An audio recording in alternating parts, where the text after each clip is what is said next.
আমার ছোট্ট ছোট্ট প্রিয় বন্ধুরা, আমরা আজকে পড়ব প্রথম শ্রেণীর সহজ পাঠ বইয়ের তৃতীয় পাঠ, পৃষ্ঠা নম্বর ২৬। তোমরা সবাই বই খোলো, আমার সাথে সাথে তোমরাও পড়ে নাও। ওই সাদা ছাতা, দাদা যায় হাটে, গায়ে লাল জামা, মামা যায় খাতা হাতে, গায়ে সাদা শাল, মামা আনে চাল ডাল, আর কেনে শাক, আর কেনে আটা, দাদা কেনে পাকা আতা ৭ আনা দিয়ে, আর আখ আর জাম ৪ আনা বাবা খাবে, কাকা খাবে, আর খাবে মামা।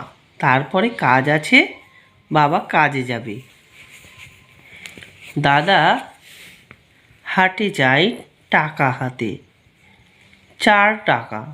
মা বলে খাজা চাই, গজা চাই, আর ছানা চাই, আশা দাদা খাবে।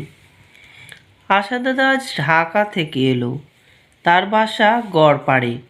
আশা দাদা আর তার ভাই কালা কাল ঢাকা ফিরে যাবে। আমরা আবার একটা কবিতা পড়ব, পৃষ্ঠা নম্বর ২৭। নাম তার মতিবিল, বহু দূর জল, হাঁসগুলো ভেসে ভেসে করে কোলাহল। পাকে চেয়ে থাকে বক, চিল উড়ে চলে, মাছরাঙা ছুপ করে পড়ে এসে জলে। হেতা হোতা ডাঙা জাগে ঘাস দিয়ে ঢাকা, মাঝে মাঝে জলধারা চলে আঁকা বাঁকা।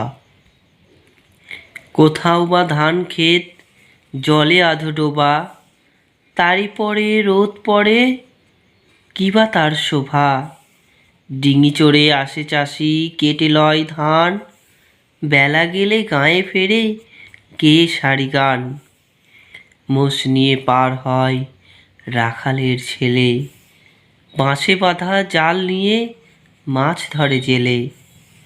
মেঘ চলে ভেসে ভেসে আকাশের গায়, ঘন শ্যাওলার দল জলে ভেসে যায়। যদি আমার এই পাঠটি ভালো লাগে, আমার চ্যানেলটি সাবস্ক্রাইব করবেন, পাশে থাকা বেল আইকনটি ক্লিক করে নোটিফিকেশানটি অন করে দেবেন। যদি কোনো জায়গায় কোনো কিছু অসুবিধা হয় তাহলে আমার কমেন্ট বক্সে কমেন্ট করবেন। নমস্কার, শুভরাত্রি।